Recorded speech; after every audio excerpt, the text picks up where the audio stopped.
কবরস্থানের পাশ দিয়ে যাওয়ার সময় আমরা অনেকেই কবরস্থানকে সালাম দেই, আবার অনেকেই সালাম দেই না। অনেকেই দুনিয়াবি কথাবার্তা বলতে বলতে চলে যায়, আবার অনেকেই সাময়িক সময়ের জন্য স্তব্ধ হয়ে যায়, আবার অনেকেই কবর দেখলে ভয় পাই।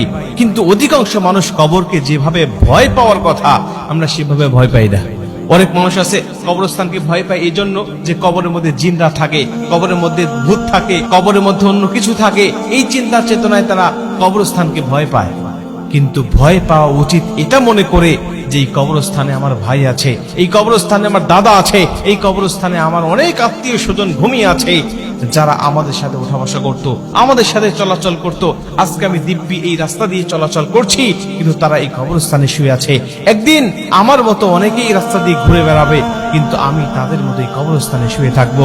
আমি আর এই রাস্তা দিয়ে হাঁটতে পারবো না।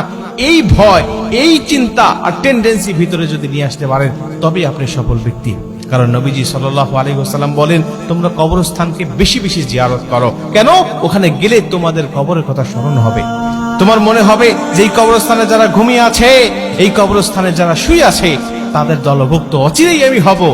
এবং ওই কবরস্থানে আমাকে কিছু প্রশ্নের সম্মুখীন হতে হবে। ওই কবরস্থানে যদি আমি ভালো কাজ করে যেতে পারি, ওই প্রশ্নের উত্তরগুলো সঠিকভাবে দিতে পারি, তাহলে আমার ঠিকানা হবে জান্নাত। আর যদি না দিতে পারি, তাহলে এই কবরস্থানটা হবে আমার জন্য জাহান্নাম।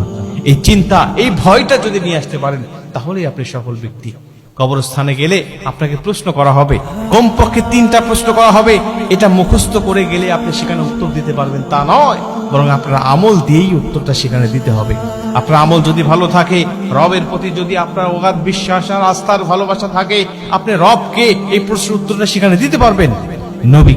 নবীকে এই উত্তরটা আপনি দিতে পারবেন তখনই যখন নবীজির সুন্নাহকে আপনি পরিপূর্ণভাবে অনুসরণ আর অনুকরণ করবেন। দ্বীন ইসলামের প্রতি যখন আপনি থাকবেন, দ্বীন ইসলামকে আপনি মেনে চলবেন, তখন সেই প্রশ্নের উত্তরটাও আপনি সেখানে দিতে পারবেন। নবীজি সাল্লাল্লাহু আলাইহি ওয়াসাল্লামের জন্য বলছে কবরস্থানে বেশি বেশি জিয়ারত